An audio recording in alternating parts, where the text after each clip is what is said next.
ఇదెక్కడ విడ్డూరం అండి. ఒక తల్లి తన కూతురికి పెళ్లి చేయాలంటే ఆ ఇంట్లో అత్తమామలు ఉండాలి, ఆడపడుచులు ఉండాలి, బావమరుదులు ఉండాలి, అందరూ ఉండాలి, పెద్ద కుటుంబంగా ఉండాలి, ఆస్తులు పాస్తులు కూడా ఉండాలి.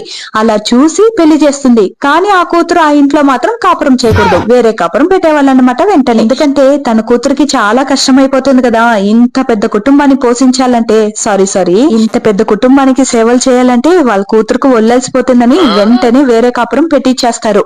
కానీ అదే తల్లి తన కొడుక్కి పెళ్లి చేయాలంటే మన ఇంట్లో ఏం లేకపోయినా వచ్చే కోడలు చాలా బలంగా రావాలన్నమాట. అప్పుడే కదా వీళ్ళ కొడుక్కి మర్యాదగా ఉండేది.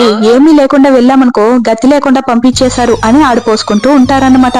సరే పోనీలే, పెళ్ళైన కొన్ని రోజులకి వేరే కాపురం పెడదాం అని అడిగితే వేరే కాపురం ఎందుకు, ఉండేది ఒక్కడో, ఇంకా వాడిని వదిలేసి మేము ఎలా ఉంటాము, మాకు మాత్రం ఇంకెవరు ఉండారు, మేమే ఎప్పుడెప్పుడు కోడలు వస్తుందా, ఎప్పుడెప్పుడు కూర్చుని ఆరాంగా తిందామా అని ఎదురు చూస్తూ ఉంటే వేరే కాపురం పెడతారంట. వేరే కాపురం అంటూ కోడల్ని వాళ్ళ దగ్గరనే ఉంచేసుకుంటారు.